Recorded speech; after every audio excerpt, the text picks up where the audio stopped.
আমি পাতাকপির বড়া বানাবো বেসনে চুবিয়ে। যদি আপনারা না জেনে থাকেন অবশ্যই পুরোটা ভিডিও দেখে যান, তাহলে জানতে পারবেন। তো সবাইকে আসসালামু আলাইকুম। সবাই কেমন আছেন জানি আলহামদুলিল্লাহ ভালো আছেন। আল্লাহ পাক ভালো রাখছে, তবে আমার শরীরটা ভালো নাই, আমি মোটামুটি আছি আপনাদের দোয়ায়। তো এই যে আমি এখানে সমুদ্রের কোরাল মাছ নিয়েছি। সমুদ্রের কোরাল মাছটা মানুষের যে মানুষে বলে মানুষের রুচির পরিবর্তন হয়, আসলে ঠিক। তো আমি ইদারিং কয়েকদিন আমি বাজা মাছ খাচ্ছি। যারা আমার ভিডিওটা প্রথম থেকে দেখে তারা অবশ্যই জানে আমি বাজা মাছটা খুব কম একটু পছন্দ করি, কিন্তু তরকারি দিয়ে তো নাই। কারণ আমি বাজা মাছ খেলে এমনিতে ভুনা করে খাই, আর না হলে এমনিতে রসা ভুনা করে তরকারি দিয়ে মাছ আমি খুব কমই খাই।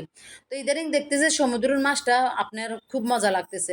তো পাতাকপিটারে কি করব, প্রথমেতে একটু লবণ, হালকা একটু লবণ দিয়ে একটু হালকা পানি দিয়ে এগুলোকে আপনার মাখায় রেখে দিতে হবে, কারণ এগুলোর গায়ে যেন লবণটা ঢুকে থাকে। সেজন্য যেমন বেসন চুবাইয়ে বাজি করলে যেন একটু মজাটা মুখে আসে।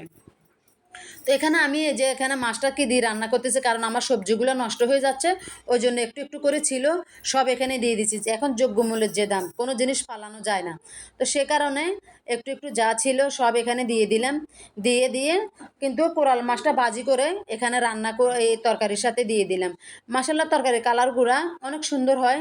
কেন আমার চোখে লাগে এরকম, কারণ আপনাদের থেকে কীরকম লাগে আপু ভাইরা অবশ্যই জানাবেন।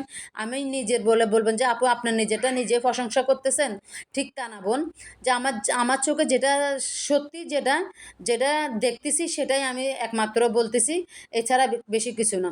তো এই যে আমার তরকারিটা শেষের দিকে আমি ধনেপাতা দিয়ে দিছি। ধনেপাতা ছাড়া তো আমার চলেই না। দেখেন মাশাআল্লাহ তরকারির কালারটা অনেক সুন্দর আসছে।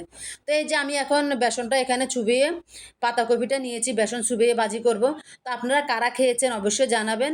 খেয়ে যদি থাকেন অবশ্যই জানাবেন, আর যদি না খেয়ে থাকেন অবশ্যই খেয়ে দেখবেন। এটা খুব সুস্বাদুর একটা খাবার, মচমচে। তো বেগুনের থেকে এই মচমচে ইয়েটা বেগুনের কাছে স্বাদ, পাতাকপির কাছে স্বাদ। তো যে আপনারা যদি মচমচে যারা পছন্দ করেন তারা অবশ্যই খেয়ে দেখতে পারেন।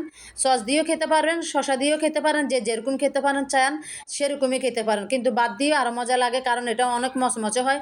কিন্তু বাজার সময় হালকা ডিম আগুনে এটা ভাজি করতে হবে, না হলে আপনার উপরে কালার চলে আসবে, লাল লাল হয়ে যাবে, পুড়ে যাবে, কিন্তু ভিতরের পাতাকপিটা সিদ্ধ হবে না। ওই কারণে আগুনটা ডিম করে দিয়ে পাতাকপিটা ভাজি করতে হবে। তো সবাইকে আল্লাহ হাফেজ, ভালো থাকবেন।